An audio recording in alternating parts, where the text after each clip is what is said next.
Welcome back to Online Physics. I'm here today with Leif Erikson. It turns out that you all love a pun slightly more than you love Phineas and Ferb, so it's good to know about yourselves.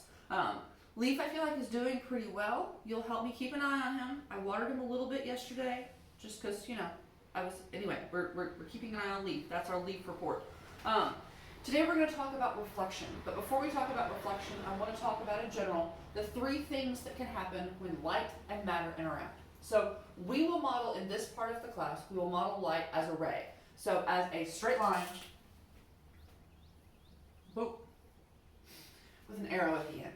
Many of you may know that this is not the only way we can think about light, and it's not, in some cases, the most accurate way to think about light. We'll get to that topic when we get to some modern physics at the very end of the course. So for today, for right now, we're going to consider light to be a ray that heads in one direction until it encounters something. When it encounters something, there are three things that can happen. The first thing that can happen is that light ray can bounce. It can reflect off of the matter that it hit. The second thing that can happen is that it can bend. It can travel into the new medium, but change. That's refraction. And the third thing that can happen is that it can be absorbed.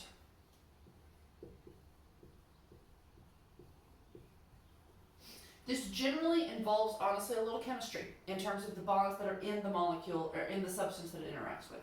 The absorption of light is really fun. The absorption of light is where we get color. It's where we get coloring by pigment. It's also where we get color by light. It's one of my favorite topics that we've had to cut out. So if you're curious about light and color, the physics classroom has some great interactives and some great concept builders on it. If you'd like more details, let me know and I will send you in the right direction. So sadly, we will not get to talk about absorption of light in this class. What we will do is we'll talk about reflection and we'll talk about refraction. Today we'll start reflection. We'll spend the rest of this week and the beginning of the first week after the break on reflection, and then towards the middle of that week we'll move on to refraction, and that's what we'll do for the rest of the time. I think we're probably going to hold to the schedule that I posted pretty closely. Well, hello Maggie. So Maggie is here to check out Leif and to say hello to you. Maggie, can you say hello to the students? No? Okay, well this is Maggie. Alright, so let's get to what we're talking about here today. Reflection. When light hits a smooth surface, it bounces. And the way it bounces is always the same. So let's change this line. Let's give us a surface for light to bounce off of.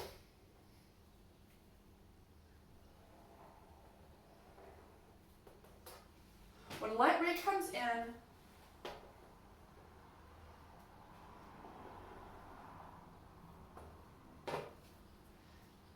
and hits a surface, it bounces off in a predictable way. It bounces off so that the angle of reflection is equal to the incident angle. But we don't measure that angle to the surface. We measure that angle instead to the perpendicular line. We measure that angle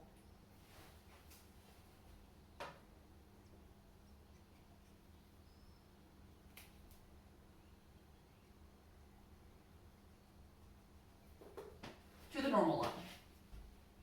So the law of reflection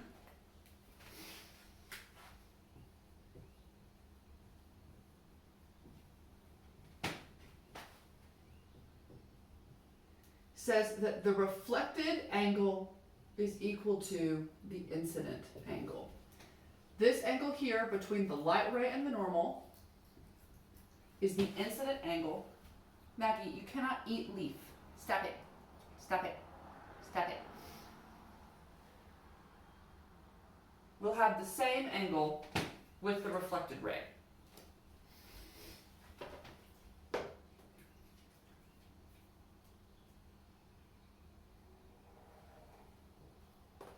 And that's fairly close to the same angle.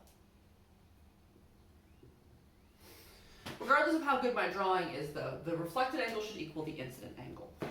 The first kind of mirror that we'll talk about. So this is true for any reflective surface. The lights that I have in here that are bouncing off of my whiteboard are bouncing off so that their reflected angles are equal to their incident angles. The first kind of mirror we want to talk about is a plane mirror. And when I say plane here, I don't mean P-L-A-I-N, I mean P-L-A-N-E. Not as in airplane, but as in flat, non-curved. We will talk about curved mirrors a little bit later.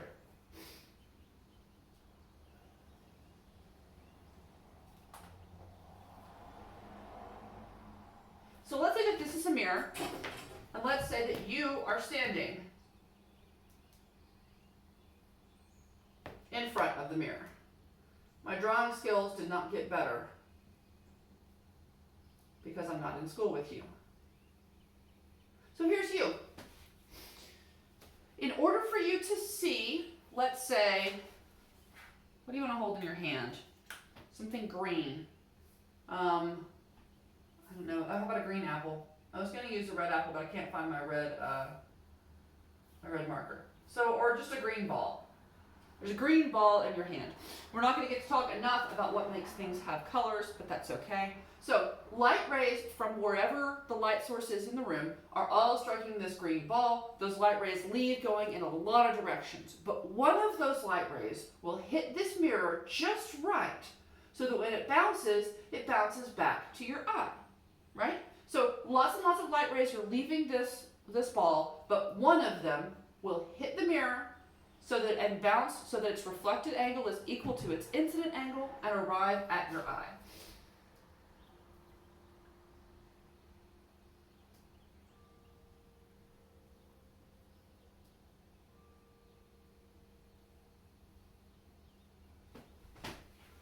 I can draw the normal line here a little bit if you like. That reflected angle is equal to the incident angle. All right, but here's the trick. Your eye doesn't understand mirrors. Your eye doesn't understand that light rays can bend. So your eye thinks that this light ray has been traveling in a straight line its whole life. Your eye thinks that this light ray came from back here. So the actual light ray bent when it hit the mirror to come to your eye. But as far as your eye is concerned, the light ray appears to have come from back here. Back here is where your eye thinks that ball is. And we could do the same thing with, say, your shoe. There's a light ray that leaves your shoe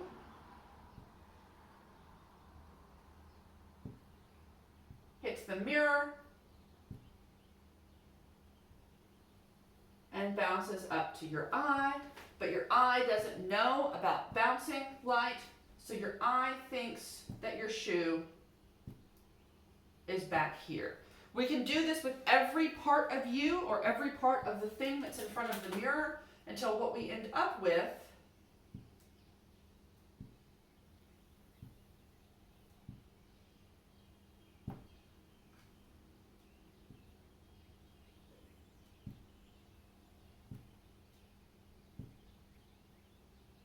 is an image behind the mirror. This is called a virtual image. None of the light rays that appear to come from this image are real light rays. They're all behind the mirror. You can't put your hand where this image is. You can't produce this image on a piece of paper. We'll talk more about the differences between those. We'll talk about what a real image might look like a little bit later. For this plane mirror, this is a pretty simple system. This is a situation that I think makes a whole lot of sense. But I do want to go ahead and define some variables that we'll use when we get to more complicated mirrors. The distance between the object and the mirror is our object distance.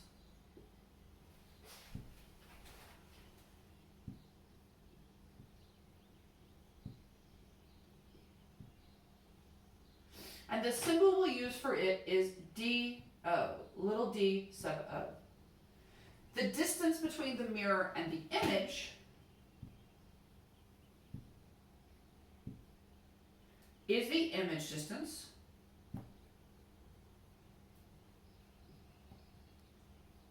And its symbol is DI. It's not, I didn't draw this picture as well as I could have, but for a plane mirror,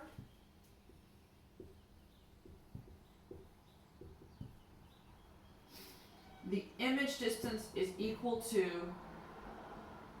well, let's say it's equal and opposite to the image distance, because it's on the other side of the mirror. So the image distance is equal and opposite to the object distance. If you are standing 1.1 meters in front of the mirror, your mirror image is standing 1.1 meters behind the mirror. The other thing we want to define here is the height of the object, which will be h sub o, and the height of the image, which is h sub I. For a plane mirror, the height of the image is equal to the height of the object. A plane mirror doesn't change the height of the object. We're also going to define the magnification of any image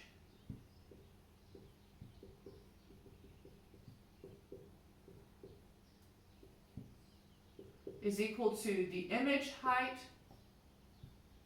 divided by the object height. So what will the magnification of a plane mirror always be? I'll tell you what, let me just make that one of the questions. And I won't give you the answer right now. You'll see the correct answer once you answer.